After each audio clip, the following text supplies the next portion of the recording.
Good evening and welcome to Newsbite. I'm Helena and making the headlines this week. We get a statement from SAMS Board of Directors about the current situation. MV Helena to bring its first cargo to the island. Not so strictly competition winners present cheques. And we have your latest sports roundup. The closure of SAMS remains imminent a week after the Board of Directors decided that the company would cease trading on the 31st of March this year. As it stands, all three radio stations, SAMS Radio 1, the BBC World Service and SAMS Pure Gold, will be turned off. The last Sentinel will be published on the 30th of March and the last Newsbite will be published on the 31st. The St Helena government issued a press release on Monday the 13th that notes their disappointment at the announcement made by the board of SAMS.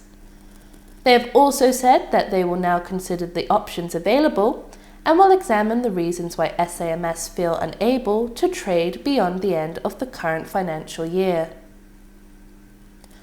Board member of the South Atlantic Media Services, Terry Richards, issued this statement this week. Good evening, listeners. This is a message from the South Atlantic Media Services Limited Board of Directors. We have been overwhelmed by your messages of support, both at home and overseas, for the work of SAMS and its staff. Thank you. It really makes a difference to us all during this challenging time. When we made the difficult decision to close SAMS, we did so because we have a duty of care, which requires us to protect the interests of both of our staff and our suppliers. As matters currently stand, SAMS will cease to trade at the end of March 2017.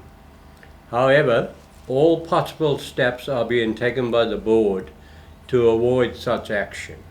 An update on such steps will follow in due course. Thank you for listening. The cargo ship MV Helena has been chartered to bring much-needed supplies to the island. The decision to charter the vessel was made by the St Helena Resilience Forum and is a direct result of the cancelling of RMS Voyage 255. The RMS is currently running on just one engine and will require an unscheduled dry docking to sort out the problems. Work is estimated to take 10 to 12 days and Voyage 256 will begin from Cape Town on or around the 14th of April. On Tuesday the 14th of March, cheques from the Not So Strictly Dance competition were handed over to their respective charities. Champions Linda Glanville and Tony Liu raised £1,000 and presented the cheque to Sandra Sim, who accepted it on behalf of the Cancer Support and Awareness Group. Governor Lisa Phillips and JJ Danquah Martineau were runners-up with a prize of £500. They presented their cheques to Tessa Roberts, who accepted it on behalf of Making Ends Meet. Now sport. Inclement weather meant that only two cricket fixtures went ahead on the weekend. On Saturday, Barracudas were victorious over Warriors.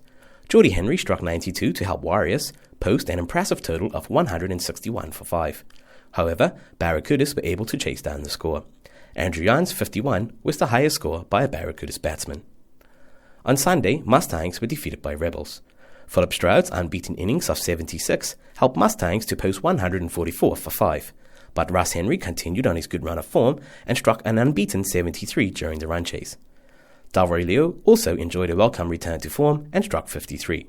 Luke Bennett took 2 wickets for 21 runs in 2 overs to create some pressure for Mustangs, but Rebels crossed the line in 12.5 overs.